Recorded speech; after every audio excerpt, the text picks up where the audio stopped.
So, good morning, everyone. My name is Vourliotakis, and I would like to welcome you to this webinar about intermediate crops for low ILUC biofuels in the EU.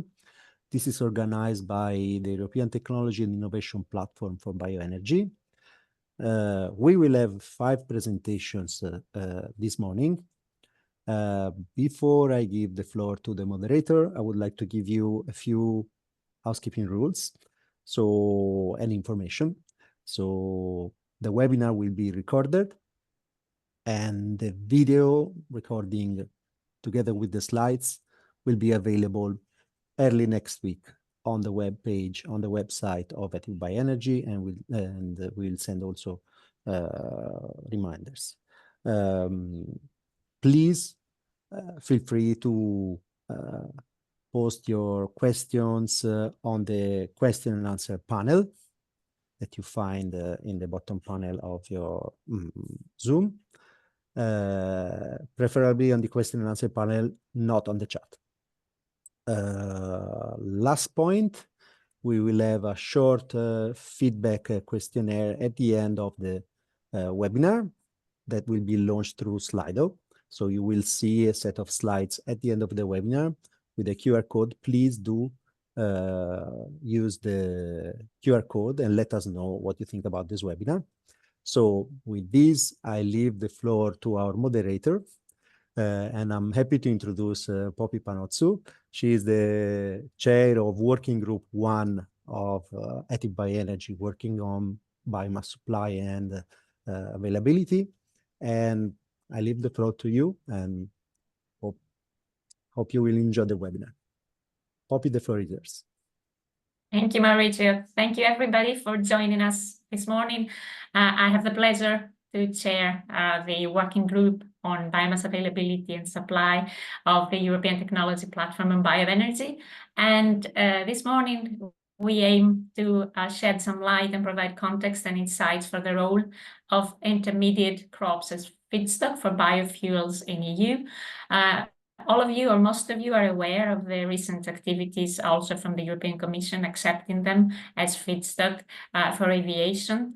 We would like to hear from our experts in their fields about the current state, about what the Commission is planning to do, and what the definition so far of intermediate crops is, then understanding a little bit how and where they can fit into EU policy, hearing from experts on which crops have been cultivated in EU and what yields can we realistically expect, especially having the targets set tomorrow, meaning next year from 2025 and then 2030. Also, because this is not an energy issue, in order to happen, it has to bridge to agriculture. We need to have farmers with us to cultivate these crops and then use them for any type of bioenergy use. So we have colleagues from the Spanish cooperatives that work very close with farmers for years to understand their experiences and learn how can we involve them and make them part of the system. And finally, it's obvious introducing new cropping systems and practices will have economic and environmental implications. So we will hear from Daniela, Thrän, on what these are likely to be with specific cases of assessments that she and her team have been working. We aim to have a 15-minute presentation by each of our experts, and then we will take all the questions in the end, and we aim to facilitate a nice discussion for you.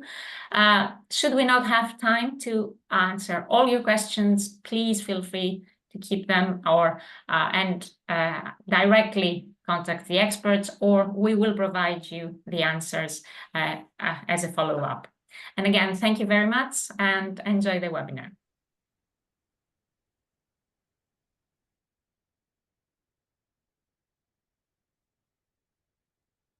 Good. So I think we can introduce the next speaker, Cato Sandford. No, I think it's Gemma. Gemma, sorry, I'm sorry. Sorry. So we have Gemma from Guidehouse, who has been supporting the European Commission through various assessments on how to translate Annex 9 feedstocks into reality for monitoring, verification, certification, and regulation. So Gemma, please let us know what news we can expect. Hopefully, can I just confirm, can you see my screen and can you hear me okay? There we go. Yes.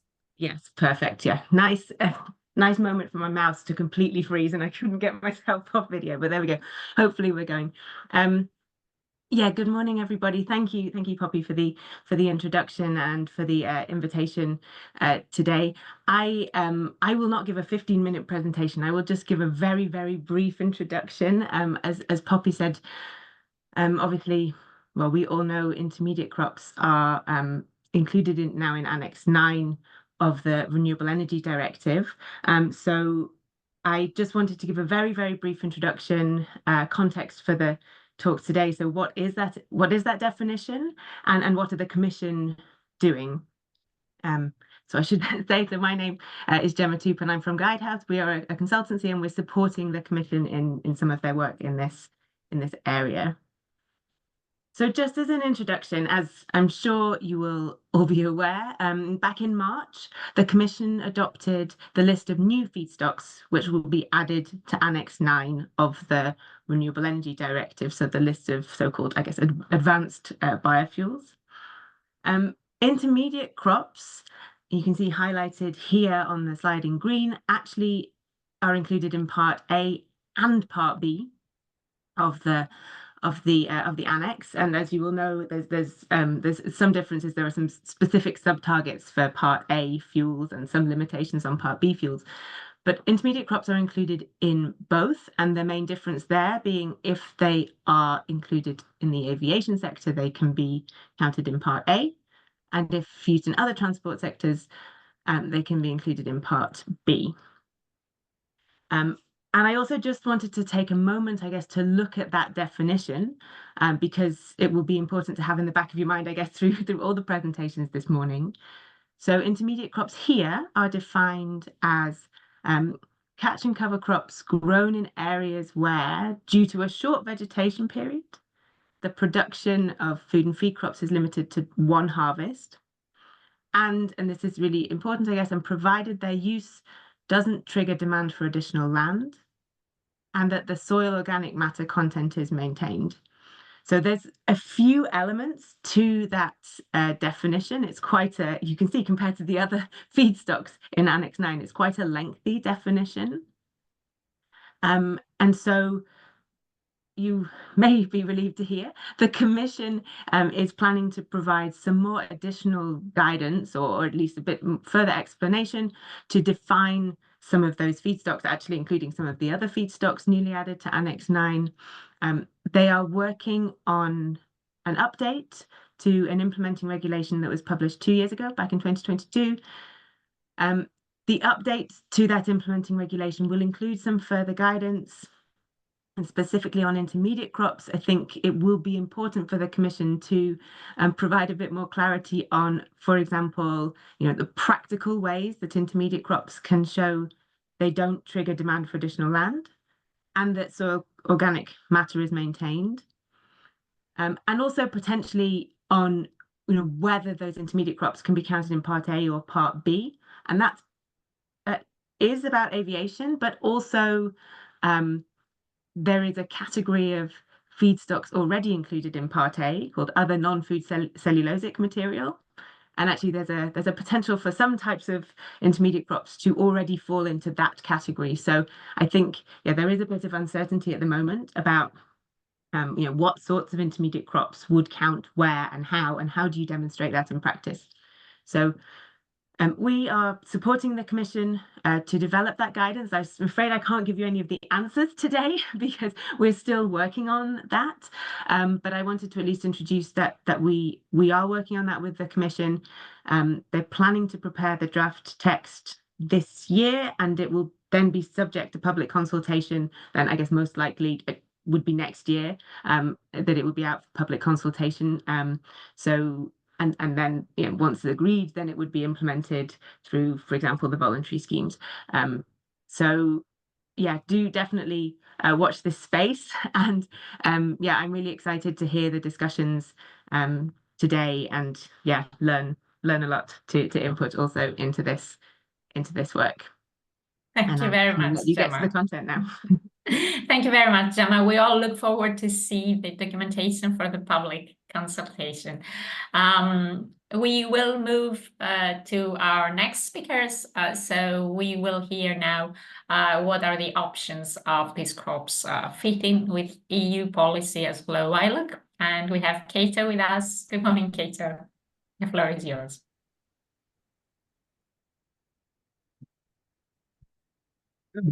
Good morning, everyone. Do interrupt if you can't see the screen. So yes, hi, my name's Cato. I'm a policy specialist and data analyst at Cerulogy. Cerulogy is a London-based consultancy focused on climate and renewable energy policy. And we've got a strong background. Oh, and this work was all done in collaboration with these fine people. So yeah, given the biofuels background, I'm excited to talk to you today about intermediate crops. As some of this stuff has already been covered very nicely by Gemma, but it's important to get the basics right. So intermediate crops planted between main harvests, they're kind of colloquially similar to productive cover crops. And in principle, they're an attractive tool to fix many problems. They provide ground cover, soil stabilization, they diversify rotations, they enrich soil carbon. And so from agricultural, ecological, and climate perspectives, they give advantages, and the use of cover crops is already encouraged in EU policy. The idea of harvesting these cover crops for use in bioenergy is gaining traction now, and we can distinguish two broad types of intermediate crops. There's the oil seeds, which make vegetable oil, and these can be easily turned into biodiesel or biojet using first generation technology, 1G biofuel. And then there's cellulosic intermediate crops, and the cellulose can be hydrolyzed into sugars and fermented, or it can be thermochemically processed into hydrocarbons. So this is second generation biofuel, and this historically has struggled to take off despite some policy incentives. But if cellulosic biomass fuels were unlocked, it would be a potential game changer for sustainable biofuels. But for now, most feedstocks that go into EU biofuels are food type crops. You can see from this chart. So to make this ethanol that was consumed in 2023 takes about 13 million tons of starch and sugar crops. To make the biodiesel and HVO from oilseed crops takes about 13 million. Actually, sorry, it's probably more like 10 million tons of vegetable oil, because a lot of this is used cooking oil and animal fat. And the land requirement, this is in the millions of hectares, over 10 million hectares, and that's some price to pay. So the use of crop-based biofuels is therefore regulated in the EU, foremost by the Renewable Energy Directive. This will be familiar to some of you, RED. And when we consider intermediate crops in particular, there are two major issues. One is the RED's cap on food and feed type biofuels, food and feed crops.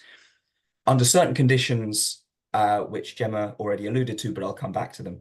Under certain conditions, intermediate crops are exempt from this cap on food and feed crops.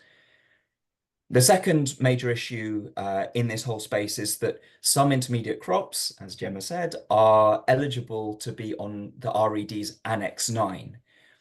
And this comes with a couple of advantages, and I'll re-emphasize them because they're important. First, crops that are on Annex, or feedstocks which are on Annex 9 are double counted towards RED targets. This gives them a big value boost. They also gain entry to the EU's ambitious aviation and maritime targets. So that's these two policies, Refuel EU Aviation and Fuel EU Maritime here.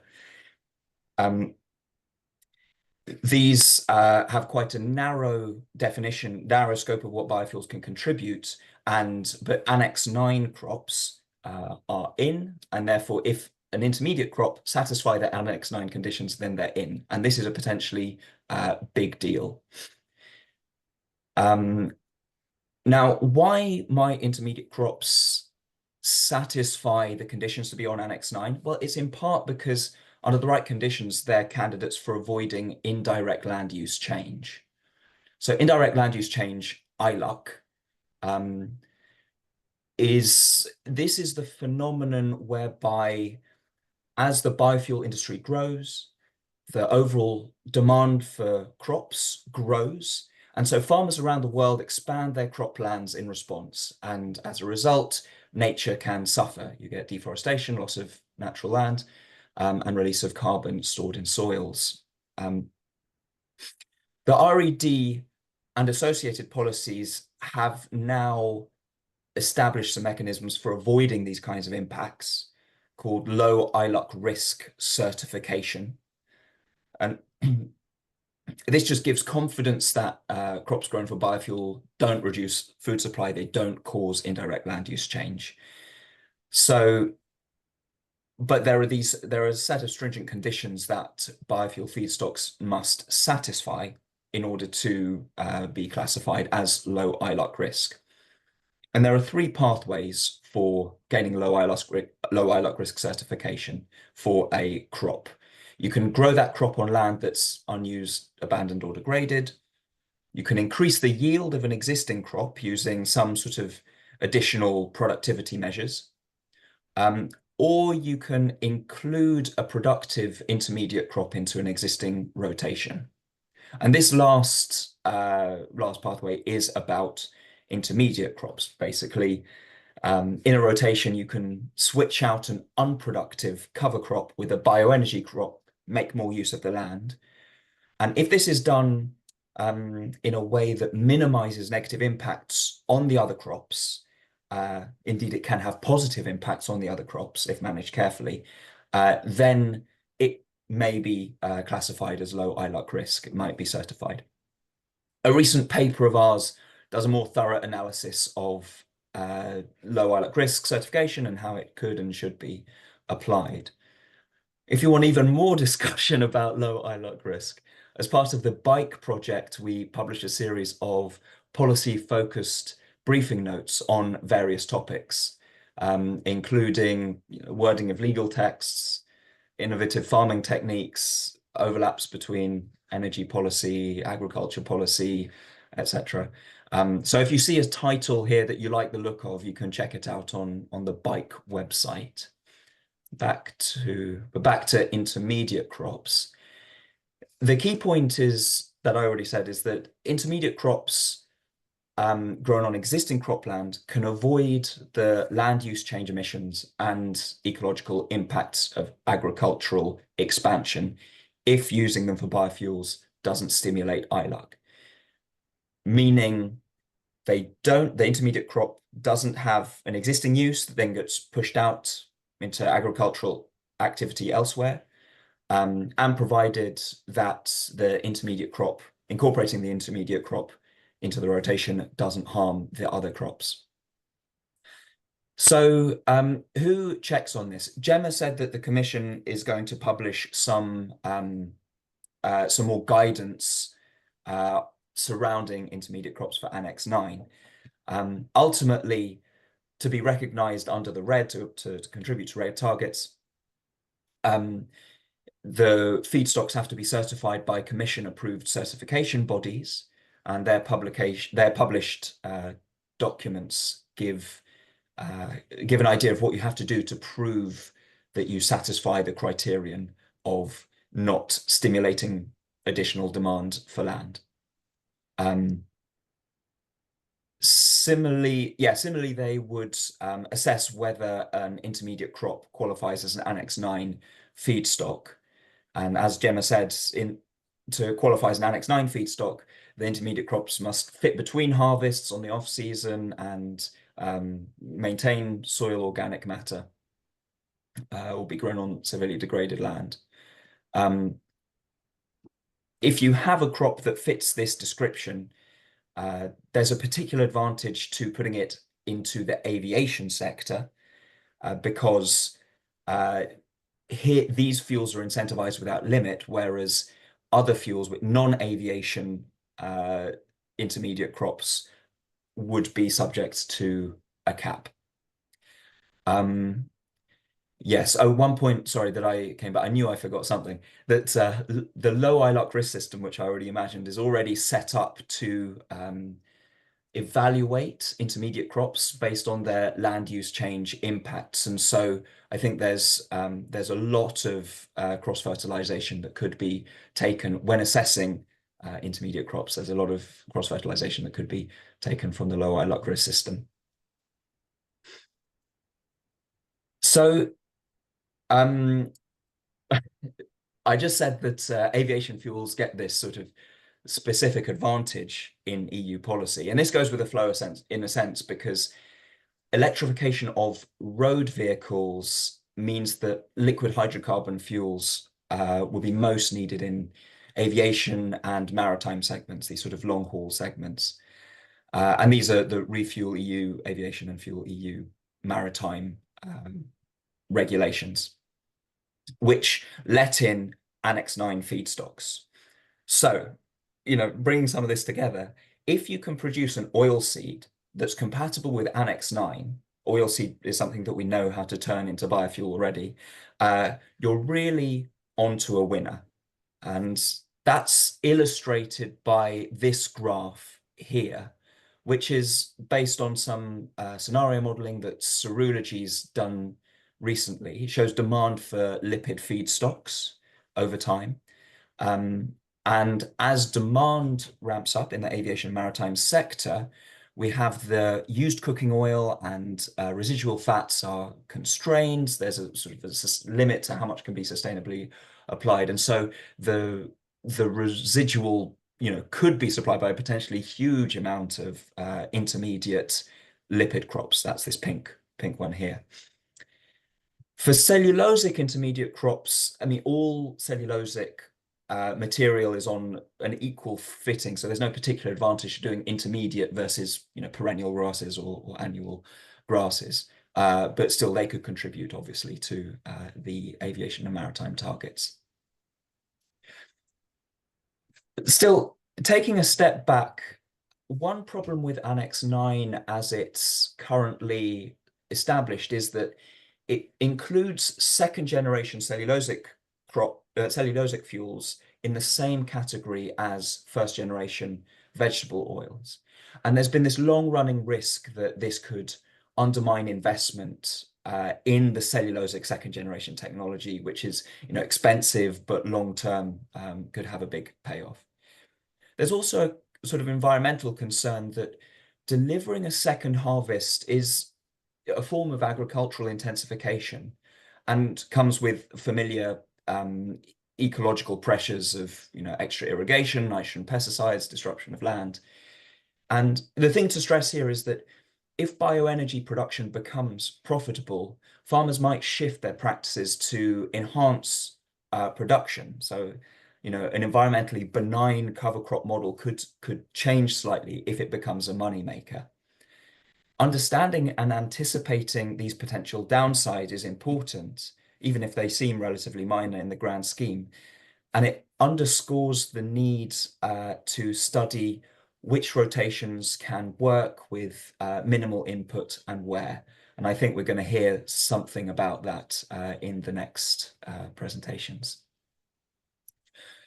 So to wrap up, just going through the points I've made, intermediate crops offer environmental advantages if they avoid land use change, and this is clear in the EU policy.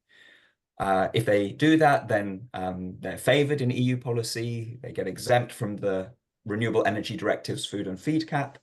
They're double counted towards the RED targets if they're on Annex 9. And if they're on Annex 9, they can contribute to aviation and maritime regulatory targets. Systems for identifying compliant intermediate crops are still under development. It's my opinion that the low ILUC risk system could play a role here. EU demand for intermediate crops, especially oilseeds in the near term, could grow dramatically as the cellulosic biofuels aren't yet technologically or economically mature, getting there. And finally, we need production models that maximize the environmental impacts and minimize the ecological risk to take these forward. So with that, I think I'm at 15 minutes. Excellent. That's all from me. Thank you very much for your attention. That couldn't be more precise, Cato. It's just exactly 15 minutes. Thank you very, very much. With that, we give the floor to Effie to explain to us, based on their long background and experience with cultivating crops, bioenergy crops, but also intermediate crops, which of these intermediate crops have we seen and have they grown with their network and experience in the European Union? And all of these that are grown, what type of yields are we talking about today, and what type of yields the experts foresee could be achievable within the European Union at a 5-year period or beyond? Effie, welcome. Thank you very much. Thank you very much, Calliope. Thank you very much for the great introduction. I would like to thank you for the invitation to present today. Actually, my presentation is going to focus mainly on 4 European projects. One bike, it was mentioned before by Cato, finished last year. ForceMed finished 2 months before, but Carina and Midas are ongoing.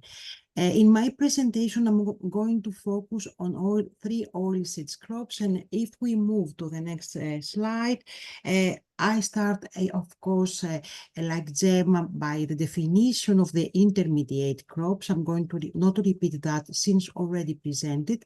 But based on the previous research on all the activities carried out in Europe, we can say that 3 oilseeds crops seems quite promising to act as intermediate crops for aviation. And which are these crops? Is Camelina, mentioned by Cato, Crambe and Carinata. For these crops, there were almost the last 2 decades several research activities starting from a chemical industry, and we have to say that all the projects presented before mainly work on the chemical industry, bio-based products, and now they gain attention on aviation biofuels. Let's move to the next. I will start in the next with Camelina. It's well known and it is recognized by a lot of people that Camelina has the highest TRL among the 3 presented. It's a crop that investigated very well, at least from 2010 in many projects. And I present here some activities from ForceMed project, where we try to see Camelina on existing cropping system. You can see even in north of Africa, because this project was funded by PRIMA, that is for countries around Med. But in the project, we had also France. So the idea was to fit Camelina following 3 models. Model A, it was for Spain and north of Africa. Model B, it was for Italy, Greece, and south of France. And Model C, it was for France, central and north. you can see which crop, how we try to fit camelina with the other crops. In the case of South Europe, camelina fit very well on double cropping. So after camelina, we follow a spring crop, and then we had cereal. More information on this, you can see it in the website that has now all the latest report for this very interesting project, although with a small budget. Let's go to the next. So I mentioned before the three models, model A, 3, B, and C. And you can see the result. So if you see that the three countries from the North Africa, it was the one with the lowest yields. Here I put all the yields, all the trials in this 3 years project. And we can see that in Europe, we can say that 1.4 tons per hectare can be considered as achievable for camelina. And because of the length of the presentation, it was not possible to present everything here, but keep in mind that we had even higher yields. I tried to stay on the average, and on these yields, it was included several agronomic practices, densities, soil dates, and tillage system. What was very interesting for camelina, it was that in all countries, no tillage system worked very well. And when we had a no tillage system, the reduction of the yield was up to 14%. That was very promising.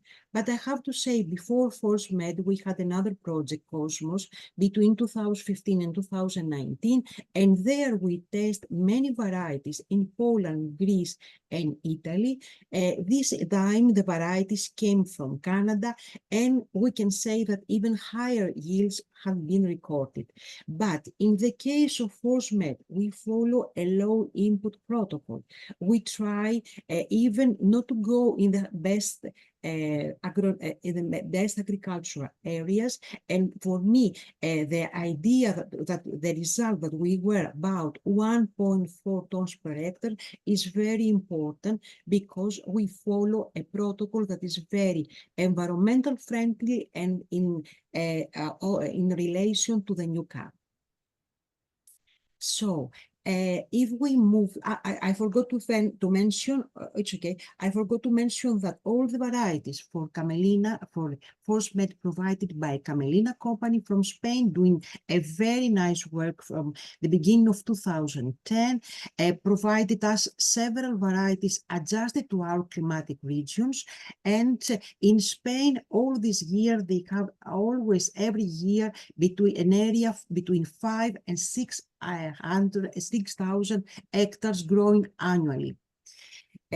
So let's move to the next. Here I go to a new project, not totally new, started 2 years ago, coordinated by University of Bologna. I forgot to mention that the previous project is also coordinated by University of Bologna. And in this project, what we try to do, we involve two crops, camelina and carinata, and try to see all the possible combination of growing them, even as a spring, as a summer cover crop. So not only as winter in many areas, but as summer crop. And we tested, especially for camelina, 2 types of varieties, the winter and the spring ones. So you can see it's obvious for camelina. There is a lot of genetic material to use, many options, and that's why we can say that camelina can consider as a crop with higher TRL. Among the tested priorities, it is intercropping. So what we are doing, we grow camelina, of course, and carinata in intercropping with several legumes. And if you can see from the maps, there are too many trials covering the whole Europe, from south to Poland, and many different types of trials and area of cultivation, since the project is innovation action. And let's move to the next. So, as Cato mentioned before, we work in Bike project, and there it was carinata. It was included as a promising crop for double cropping and for double cropping and also for marginal land. And in Bike, UPM was one of the partners, and we analyzed one case study growing carinata in Uruguay. There, the area of cultivation was about 50,000 hectares. The yields varied between 2 and 3 tons per hectare. In carinata, we continue the work of Carina, we continue the work on carinata. And if you see this photo, you can see the difference between the two crops. On the left side, you can see camelina from a demo day that we have in North Greece. And on the right hand, you can see carinata. You can see the difference between the crop. Carinata, it's much higher compared to camelina. But what is the asset of camelina? It's a much earlier crop. So if you work well and you know how is a good protocol, you have the option to harvest in the middle of May. That is very critical for a double cropping system. But if we want now to compare the yields, of course, carinata can produce double, but occupies the land longer time compared to camelina. Let's move to the next. So I'm going to another project because, okay, we mentioned intermediate in the existing system, but all of this crop, they didn't start like this. They consider intermediate, but somehow in many projects, they consider very important crops for marginal land. That's why they were selected. They considered from the beginning that they have lower inputs, needs on lower inputs, and they were able to adjust it in not the best agricultural lands. That's why we're selected. And in Midas project that is working on marginal land facing natural constraints, we select, among others, Crambe and Carinata, because we thought that for camelina it was a lot of research already done, so we try to focus on these two crops. But how we grow these two crops? We grow in intercropping with other lignocellulosic crops because we want to boost biodiversity. And between the perennial crops, we rotate several annual crops, lignocellulosic like sorghum mentioned by Cato, and oilseeds like Crambe and Camelina. Keep in mind that in Magic, in the previous project, the area of marginal land in Europe, it was measured 29%. But now, Vachenikian research team in Midas project, the first estimation had it in the first 18 months of the project, it was confirmed an increase in the area of the marginal land, and this is mainly due to the climate change. So what is expected and what Berien Elbersen presented in one of the last meetings, it was that the marginal area is going to increase in the north, in the south, and reduce in the north. So if we move to the next, I continue now on Crambe, and in the Magic project, we saw that Crambe not only is a short cycle crop, not only is a nice cover crop for winter, but it reacts very well on polluted lands with heavy metals. So when we try to write a new project, IASIS, that started a few days ago, we selected Crambe as the common, Crambe as the common crop for the 4 contaminated sites in Europe. So we have 4 contaminated sites, and Crambe abyssinica is be grown for this. But which are the expected yields for a Crambe? It's almost the same with Camelina. We can say between 1 and 2, but we can say from the safe side that 1.5 can be considered logical and more for this crop. It's again with the same short cycle with Camelina, and before of these activities, it was also tested in Cosmos project for biochemicals. And if we go to the next, before going to the take-home messages, I just added here three intermediate crops, 3 oilseeds that I believe that they have higher TRL. There are many others that we tested in projects like CRES and other crops with a very short cycle, but they don't have the TRL to be presented today. That's why I stay on these 3 that we have a robust evidence that they can feed and they can have stable yields. So if we compare all, we can say that camelina, it's almost to take off. Several activities, several genotypes, using existing machinery to grow, and we have many activities with the farming community throughout Europe. So it's now a well-known crop, and in many countries now they're trying to work with oil industries to produce biodiesel. It's perfect on double cropping, even on intercropping, very short cycle. And what is the asset can be grown as winter and spring crop can grow throughout whole Europe. In the south can be grown both as spring and winter crop. So higher TRL compared to the 3. If we go to Crambe, Crambe has the same asset system of growing cycle, of yields, of machinery usage. What is the limitation in the cultivation of this crop is the available seeds to establish. There is only one variety in Europe, improved, and this is from Wageningen University. There are some mutants developed, but we cannot say that we have, in terms of the seed material, at the same level like camelina. In carinata, carinata is not exactly the typical short cycle crop, but can be considered intermediate. Not the because that double cropping means 2 crops per year, one follow the other, but it's a very good candidate if you want to do intercropping. So that's why we consider that this very nice crop.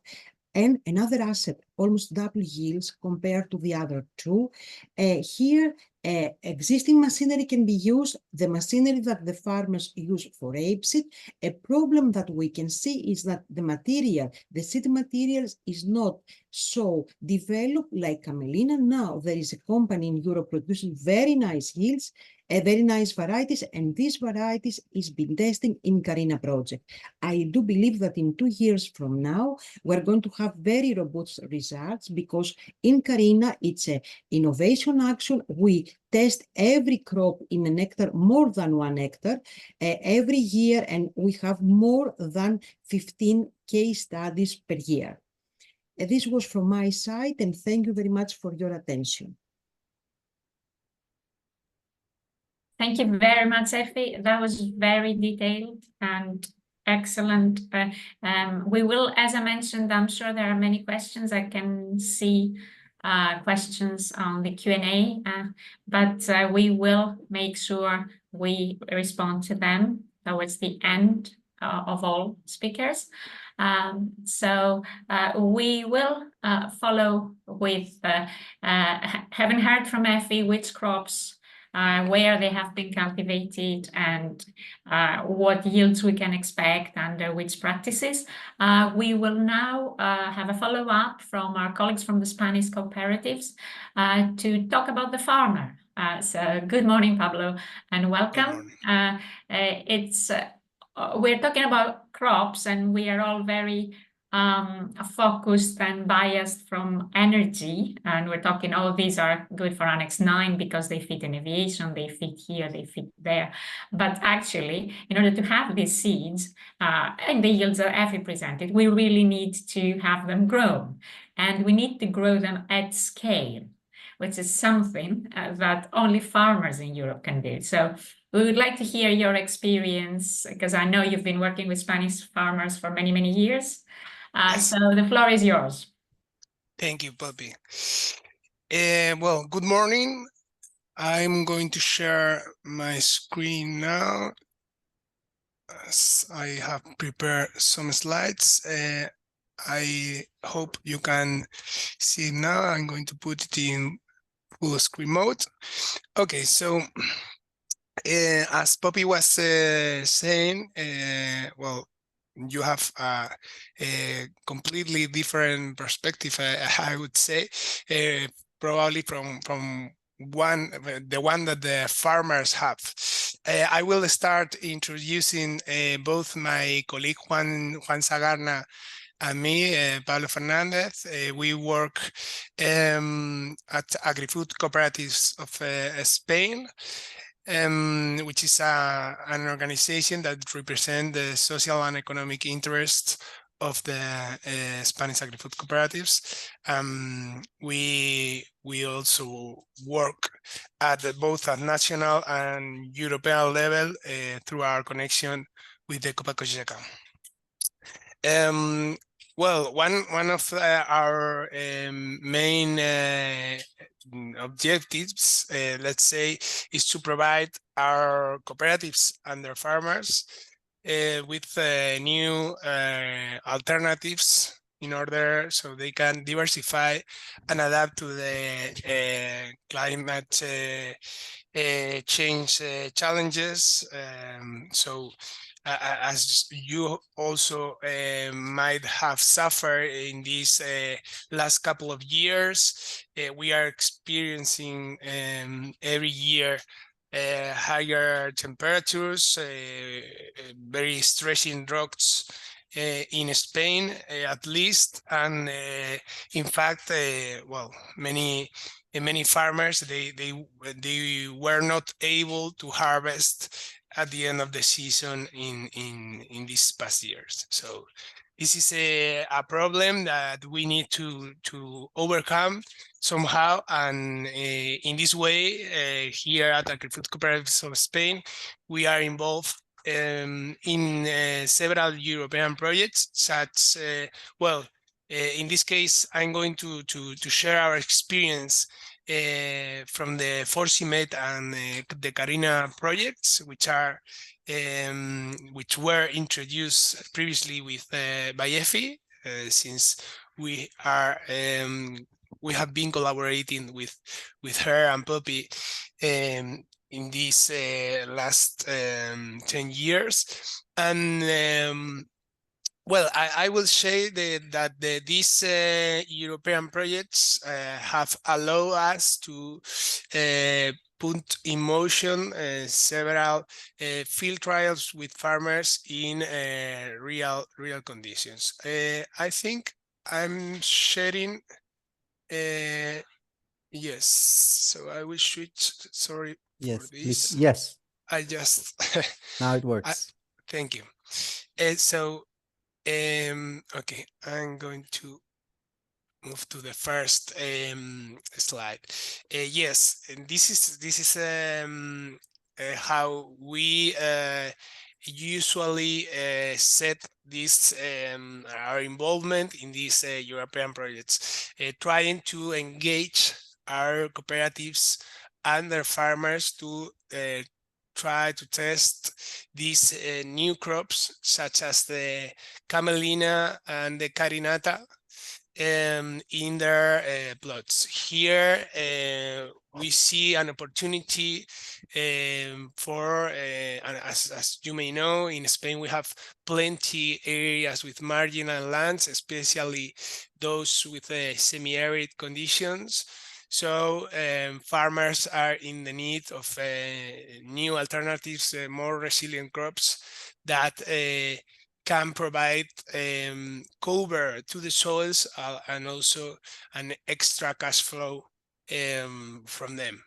So in this way, we as I was saying, these European projects allowed us to subcontract these cooperatives, and so we have advisory services that are in front of or managing, let's say, the trial.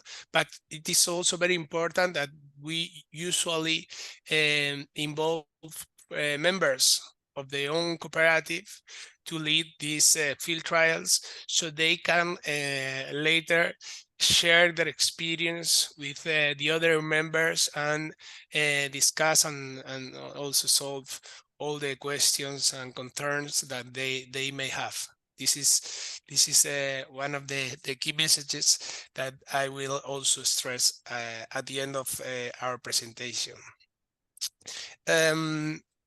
Besides this, well, it is also important to keep in parallel, not only arrange these field visits with farmers, which obviously they are key. They need to understand how they can take advantage of their current machinery for other crops, and how they have to adapt those to these new crops. And also about the harvest aspects and agronomic management. But it is also important to gather them together, probably not focusing only in these new crops, because perhaps we are not going to arise enough interest from them. But trying to take advantage from additional topics such as the interest that they have in the new CAP, and these were some of the let's say the excuse or the motive that we used to bring them together and introduce to them these new crops, their agronomic aspects. In the case of Forcimet, we also, well, this project was focusing on boosting the agriculture, the soil, the conservation agriculture among farmers. So this was another of the topics, which is also aligned within the new CAP, as there are some eco schemes supporting this new or not new, but more sustainable activities or soil management.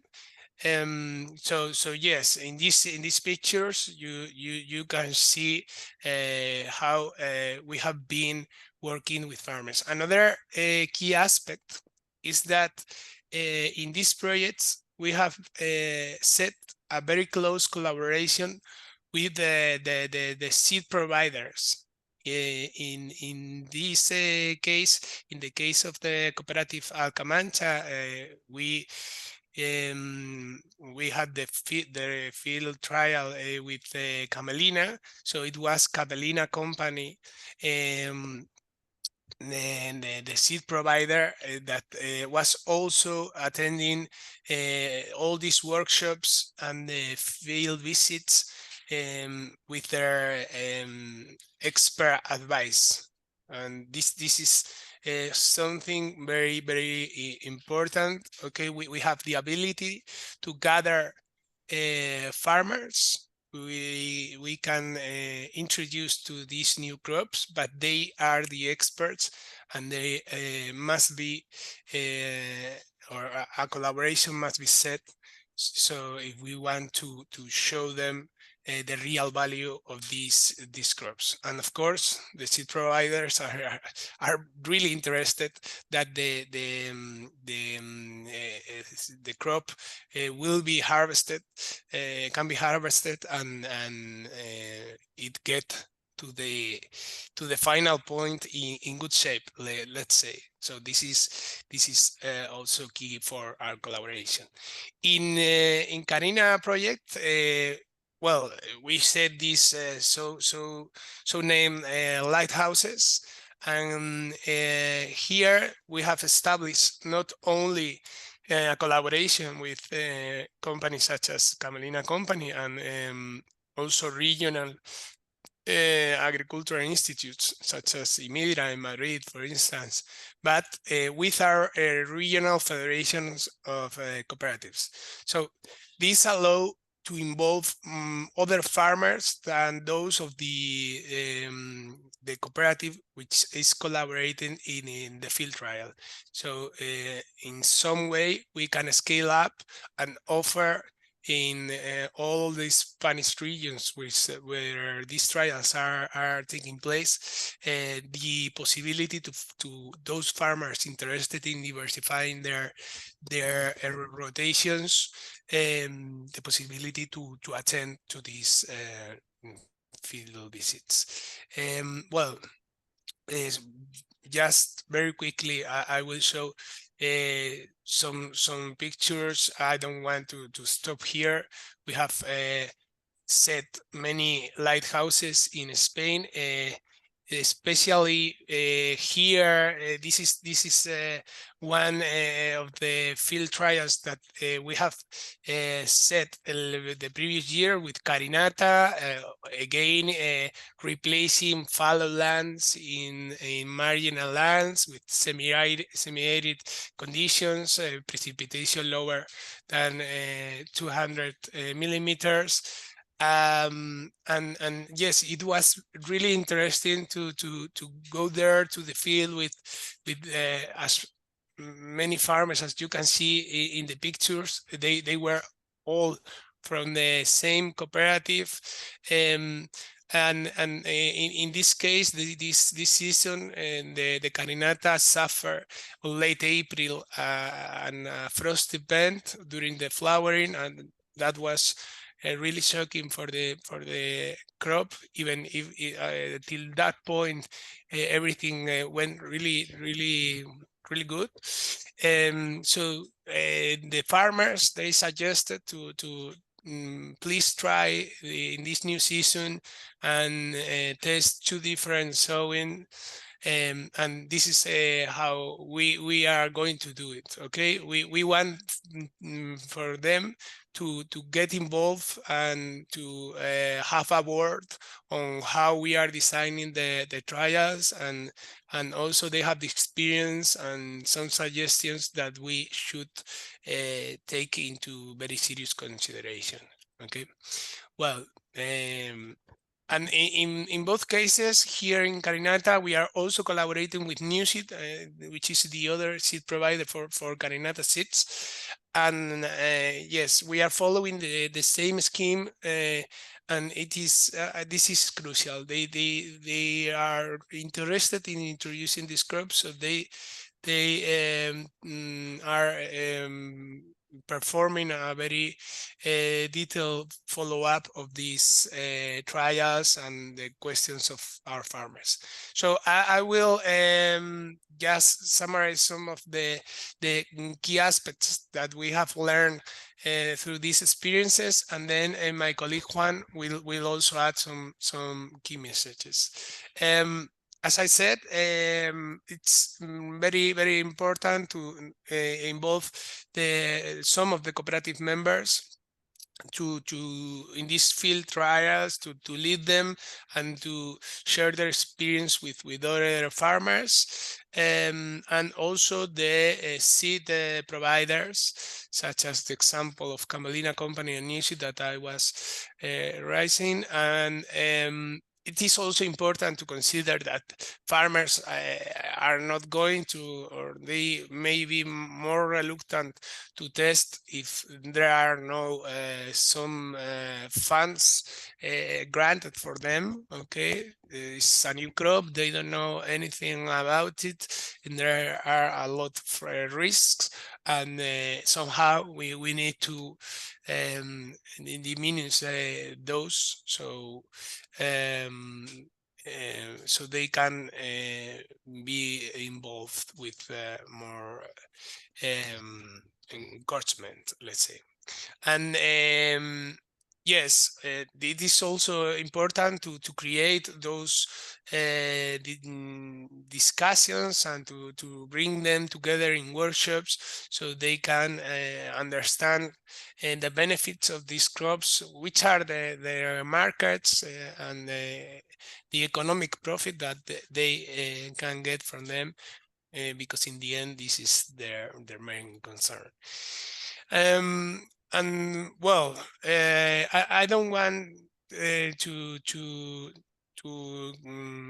get this much more longer. I would like to give the floor to my colleague Juan Sagarna, and he will also share with you some key messages. Thank you very much.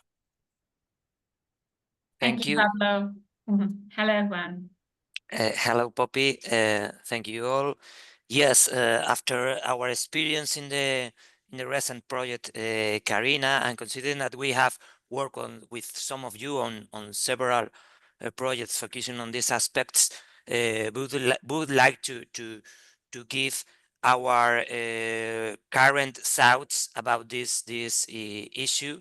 And as Pablo says, we believe that it is the same position that farmers have so far. In Spain, there are a lot of surface in which agriculture don't have proper conditions due to mainly aridity, stoniness, low fertility. Almost 40% of our agricultural surface is under severe restrictions. And even in this situation, our farmers grow low yield crops, both arable, such as cereals, and also Mediterranean permanent crops, such as vineyards, olive oils, and nuts trees. Even in this situation, if you look at the statistic in Spain so far, there is a surface amongst 2 and 3 millions of hectares that are not yearly grown. But this is not abandoned land. They are part of our traditional rotation. It means 1 year of cereal and 1 year of set aside, giving soil resting, trying to capture more water for the production year. So it is a system of 2 years that only includes one crop. Of course, it is not a question of inertia or tradition. It is a question that they are very poor soils and they have not enough fertility to be grown during every year. So from our initial analysis in these areas, there are not too much room for new crops. If we want to introduce a new crop, we have to remove another one. Considering the intermediate crops in our, one of the ways that our farmers has overcome those natural restrictions to put irrigated areas. Our 20% of our surface, agricultural surface is irrigated, and it produces 80% of our agricultural outcomes. So it is the most relevant part of our agriculture, and in irrigated areas, it is technically possible to introduce a second crop in the same year. In fact, they are doing that in the Ebro Valley to produce a second harvest of maize for feed, for animal feed, including silage or grain feed for feedstuff. But it supposes intensification of the farming, that it is not always possible, and of course that they are also facing some challenges regarding sustainability. So it is not easy to provide.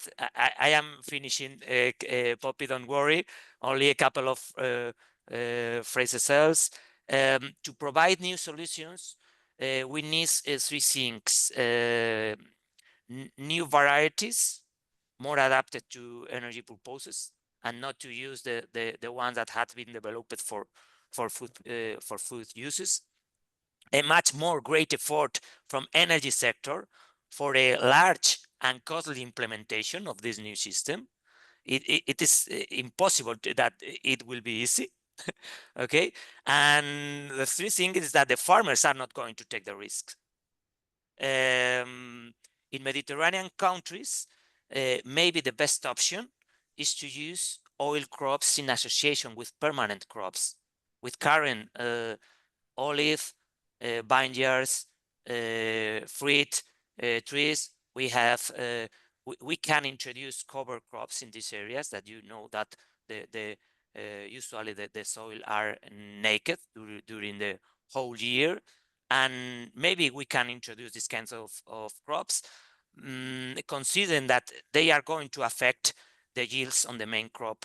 So we have to assess the overall economic situation in farm, and it should be improved. Still, we trust in real second generation fuels for sustainable aviation fuels, and we have a lot of residues, including tons of prannings that are currently being burned.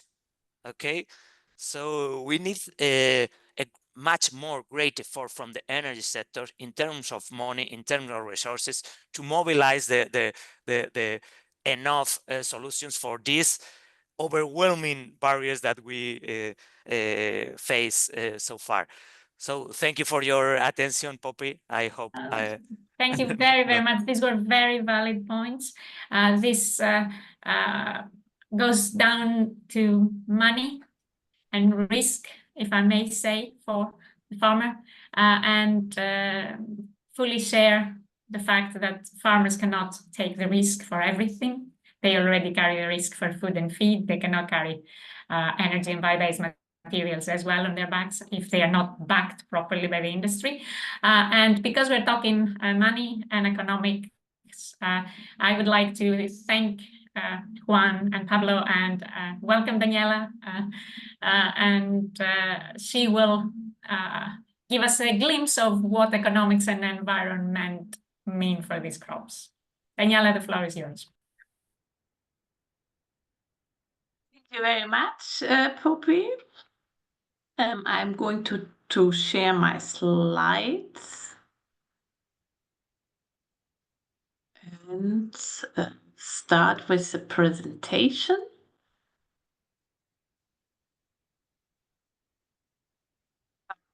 Yeah, my name is Daniela Thrän, and I'm coming from Leipzig, Helmholtz Center for Environment and Deutsches Biomasse-Forschungscenter, and I give some insights into the economic and environmental aspects of the intermediate crops in the following.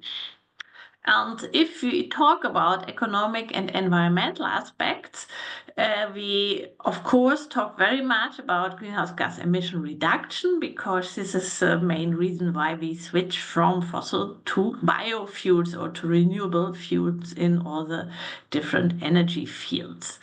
To do so, we have of course to consider the crops, but we also have to consider how to make a biofuel, ideally an advanced biofuel from this crop, and therefore this so-called value chain approach is necessary in investigation. So it's not only about crop production, it's also about logistics, processing the biomass, and then finally refining the biofuel.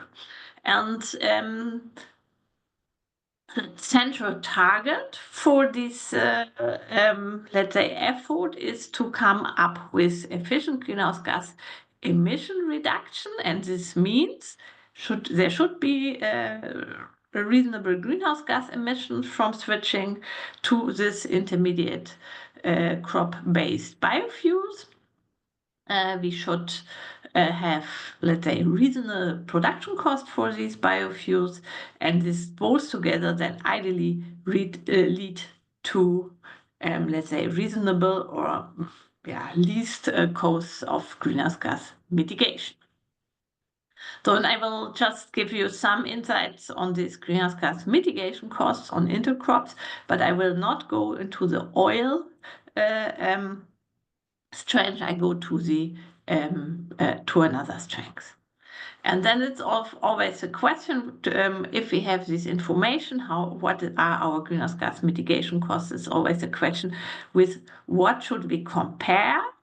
And here I, of course, use, let's say, the existing options for aviation fuels, or at least biofuels. And my last point before I do this exercise with you is it's important that if you go for, let's say, a substitution of fossils with biomass, it is not only about greenhouse gas emission reduction and cheap greenhouse gas mitigation costs, because biomass is very much related to land use and many say soil, carbon, biodiversity, etc. So we should also look beyond greenhouse gas mitigation costs. I will not do this today, but just as a reminder, we should not forget about this. My example I took is from the Be Cool project, where we have investigated several fisher chops fuel routes, and we had sorghum as an intercrop, and we had the comparison with other perennials from marginal land and other lignocellulosic biomass. And you see the example here. So different biomass were used in slow or fast pyrolysis system, and then we produced syngas, and this was then finally upgraded to fisher chops diesel. So this is a value chain we had to consider. And why do I think it makes sense to go for this, let's say, not so low-hanging fruit? Because I think this really very much helps also to understand when and under which conditions we could expect these let's say, more advanced aviation fuels. And this, on the other hand, also shows what maybe short-term pressure could be, yes, let's say, laid on this oil crop based systems. Because we heard it quite clear, I think, from all the previous speakers. I mean, in the end, we talk about with caramellata, etc., of about 1 ton oil per hectare, maybe even less. And this is interesting for certain application, but this is also limited with regard to the question how much aviation fuel could be made of it. Okay, so this is, so let's see what is, let's say, beyond the oil crops. Let's see how this sorghum as intercrop performed in our analysis.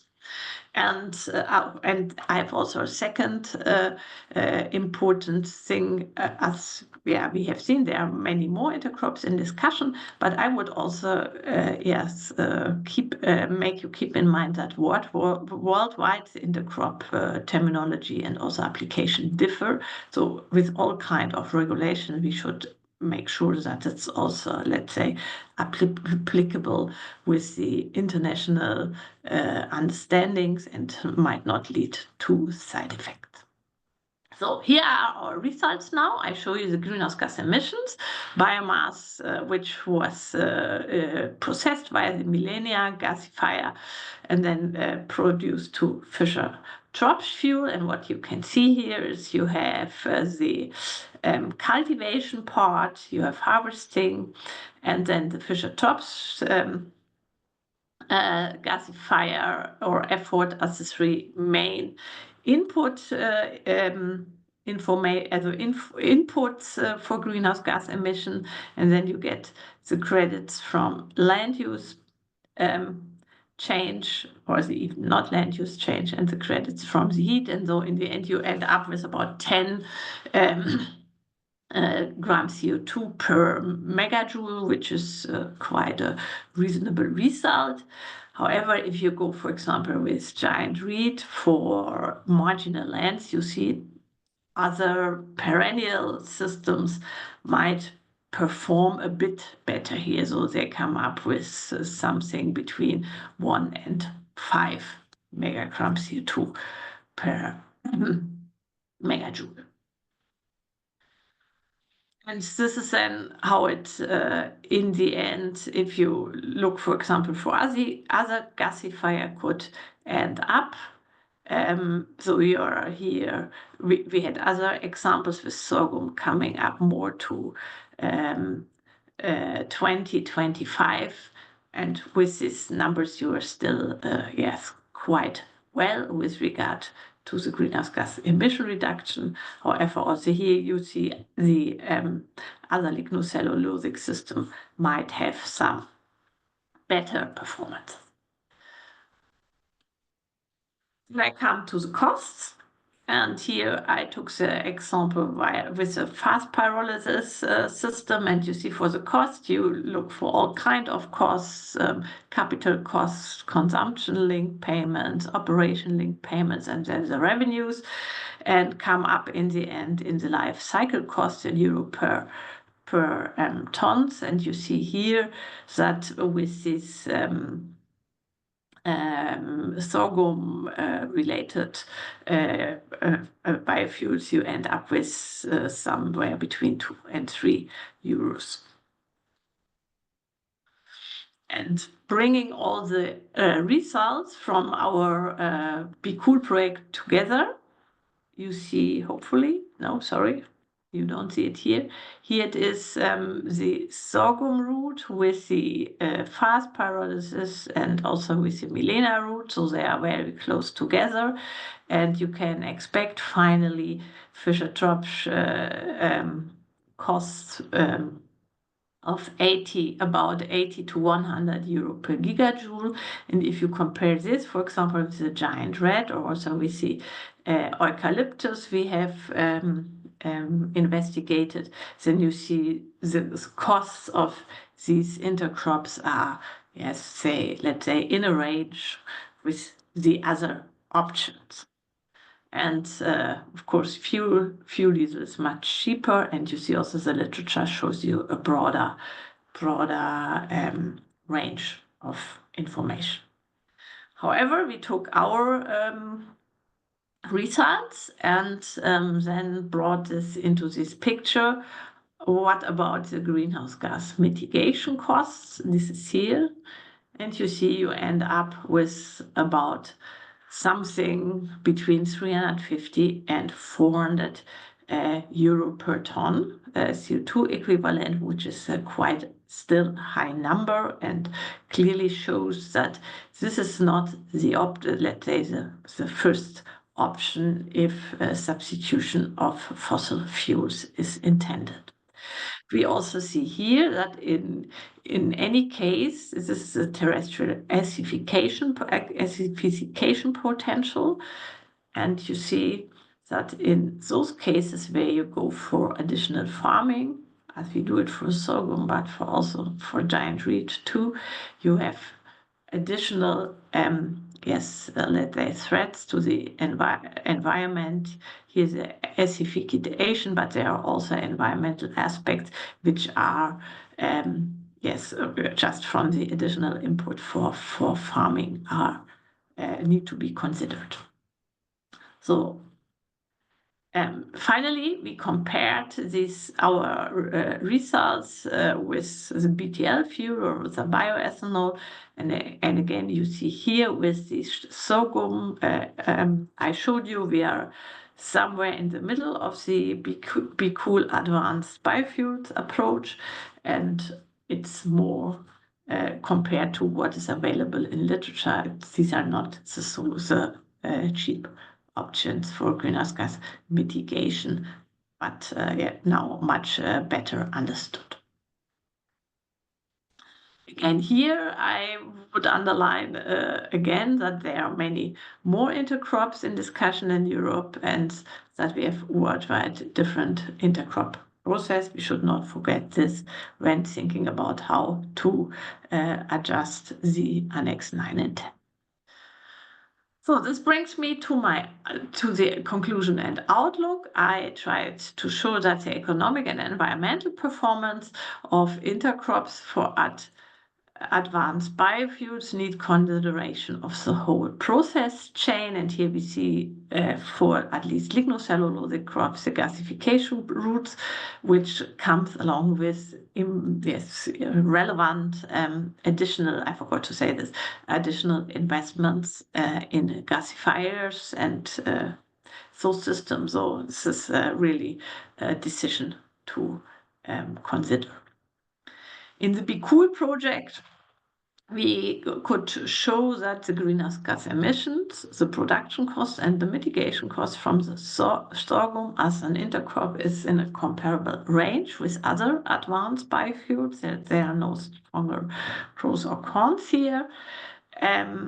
I also said for sustainability assessment, more categories need to be taken into consideration. And just to underline this here, I think with regard to sustainability, one question is what happens on a certain hectare.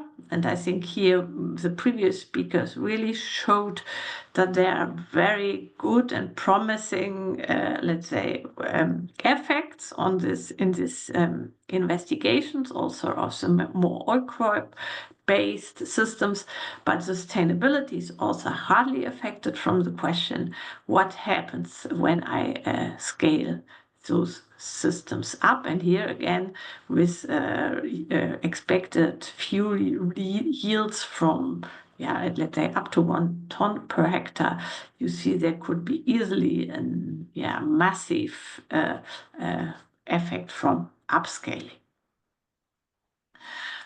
We also do in Leipzig more investigations in this Carina project, which has been mentioned many times before, and we will also see there hopefully soon how the environmental and economic performance is.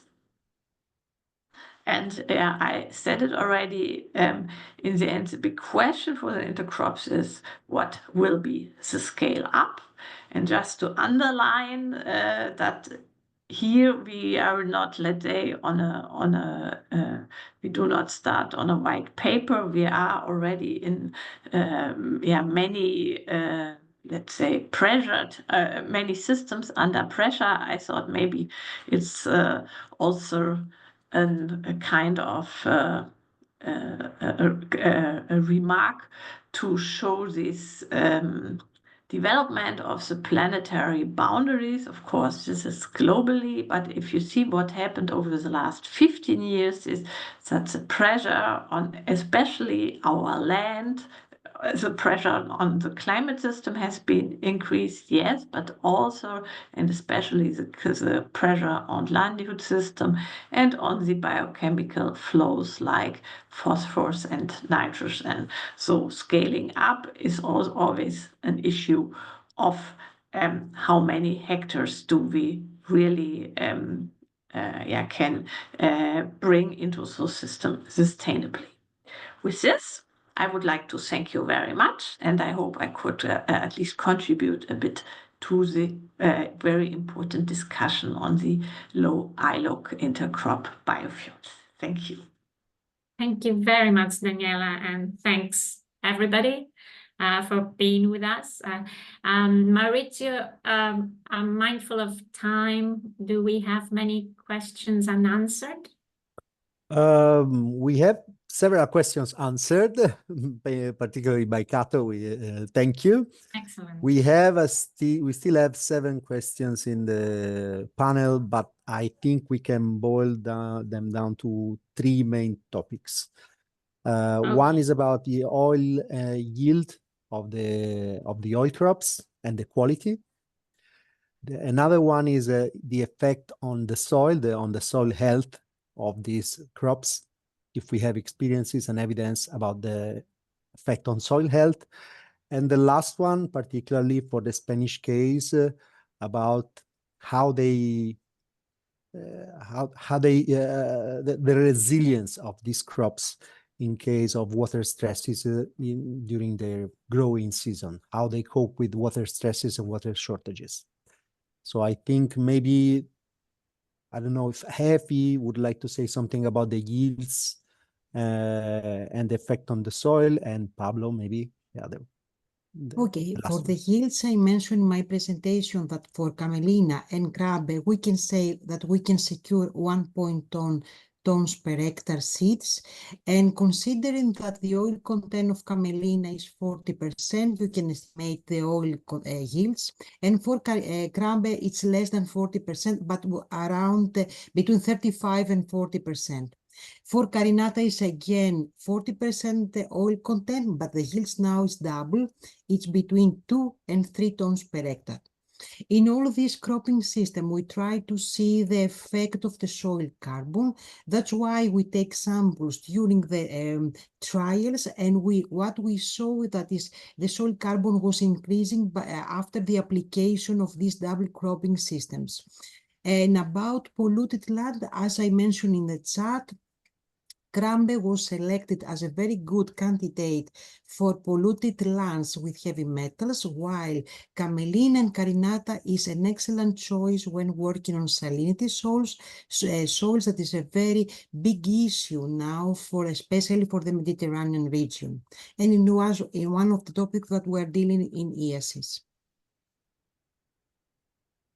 Thank you, Effie. So the other question is to Pablo about any experience with resistance and resilience to water stresses. Yes, thank you, Mauricio. Well, actually, what in these areas, these semi-arid or arid areas, we are introducing these new crops. But we have to consider that there were already rotations established there, usually with sunflower. So this is in most occasions is like a refugee crop, and then with this type of crops we can provide more alternatives for them. Obviously, farmers are not expecting very high yields in these lands, and of course there is no possibility to irrigate those fields. So it's the situation that we have in plenty areas of Spain. The yields are much lower than in other European countries, but still we managed to. This is why we need to try to test these new crops in order to provide extra cash flows and also soil protection. So honestly, there is not much that we can do sorry, about the lack of moisture as the question was framing. Thank you. Thank you. So I think this basically covers the whole range of questions. I see some others were for Daniela, but she's replying. I think she gave some information in the presentation that covers some of the questions. So I can do it very short, Mario, before I start writing. We have considered the carbon credit in the soil due to the credits for land use change. And how could operators prove it in practice? I think this very much depends on the certification schemes. Thank you, Daniela. And just to say, I appreciate time constraints, and thank you very much for being with us. What we will do is we will take the questions offline and provide a Q&A together, and it will be online on our website. Mauricio, we can do that. So we will have all the answers provided clearly so that all of you can have access to them. And then I would like to use a couple of minutes. I know Monica needs to do her too. But first of all, a very, very big thank you to all of the speakers and for their detailed information. What we've heard today is that the Commission is on the subject and is working hard. Gemma's smiling, so we look forward to see the consultation document. And it is encouraging that the Commission is really consistently following up what the demand from energy is and the need from farmers, trying to ensure sustainability. We've heard from Cato that these crops can be an opportunity for environmental advantages, but they have to avoid land use change. This is well known to the bioenergy community. We've heard from Effie that there is long-term expertise and trials and demonstration on camelina, cramba, and carinata. So these are three options with good potential, even if they are cultivated in low input systems. I had a very encouraging number from Effie about the reduction, a yield reduction with no tillage around 14%. I see her nodding, and that's an excellent message, because we are always confronted with questions of, okay, yes, but if you put these crops in no tillage or low input, then it's going to be half the yield. Experts and research says no. We also heard that we may consider exploring synergies with the oleochemical industry in a biorefining mode and try to see how we can boost these crops further and help the farmers, because it was they were the initiators of research on oil seeds, not energy. Energy comes after. We also heard from Pablo and Juan the need to involve the farmers, and more so because we're talking about cultivating in scale, we need to make sure we learn from previous experiences on how farmers adopted new crops. And somehow in the slides, I did see lavender coming in, so some of the aromatics. So we need to learn on how these crops have been adopted. And I will close with a message Daniela kept repeating, and coming from with all of you from a long-term bioenergy history. Worldwide terminology differs.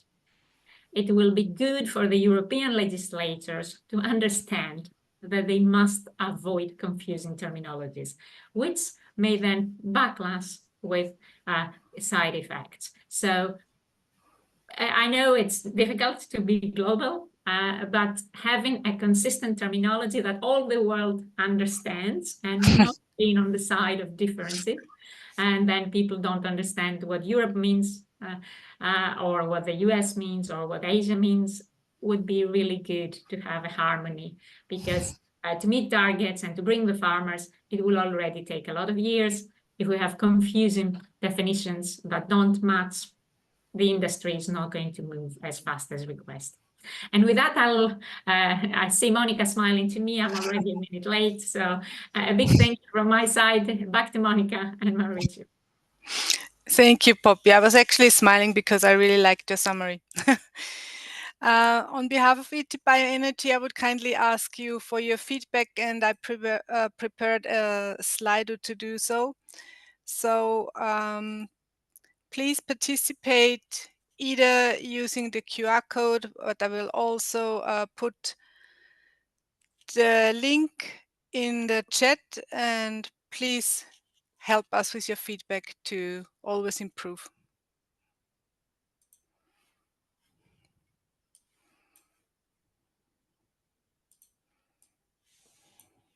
We're doing it live.